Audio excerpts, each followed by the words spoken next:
Fresh off its first ever victory in MotoUSA's performance sport bike track shootouts, MV Agusta enters the street contest in a better position than ever with its F3800, armed with a refined electronics package to manage the punchy and torque-rich 798cc triple. The MV is set to mop up the competition. Or is it?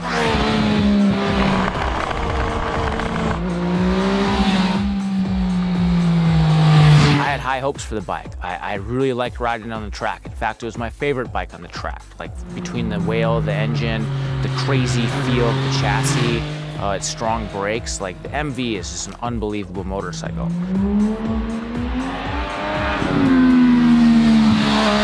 It's pretty stunning, the styling on it, and that's one of the things that a lot of people I think buy MVs for. They wouldn't care anything else about them, they just look gorgeous. This one's got a few other things you'd buy it for too. The motor in it is really, really strong. It feels so much more powerful than the other two bikes. I don't actually think it's much quicker in a straight line than the GSXR or the Ducati, but the way it makes power from nowhere, from right at the bottom of the tacho, you just gas it, and it's whop, whop, whop. It's so quick up through the gears, which makes the next little thing about it a bit more scary. It's got a lot of issues, I find, with the throttle. Some of the quirks that it showed on the track were much more obvious on the street, and it made it kind of challenging to ride. The fact of the matter is the ride-by-wire throttle still isn't sorted. Like it makes the bike kind of glitchy and nervous, and it's really hard to ride. You're never quite sure what you're going to get when you open the throttle.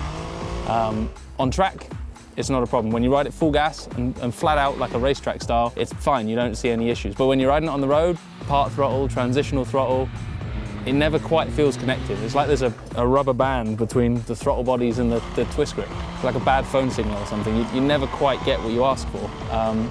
And once it does that to you a couple of times, your confidence drops in what you're gonna get. The thing doesn't have a steering dampener, and it really needs one really bad. When you're accelerating, the suspension just transfers so much weight to the back tire that just makes the front end head shake crazy. Like I actually experienced the craziest head shake I've ever had on a motorcycle today. And definitely a steering dampener needs to be fitted on that motorcycle for street riding purposes. MV is still gonna have some work to do on that. But once they get that dialed, once they get the throttle response dialed, and a little bit of the suspension settings, it's going to be a really, really excellent motorcycle. Once again, the MV shows that it has the greatest amount of potential for being the best bike in this comparison. The F3's strong engine character and intoxicating howl continue to mesmerize us.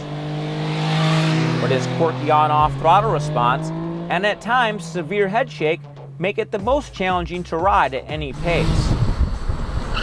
Pair that with an overly rigid chassis and uncompromising ergonomics, and it was the machine we wanted to get off of the quickest. Still, it's clear MV has something special, and with added tuning, the F3 would likely rank much higher. For now though, it's relegated to a distant third.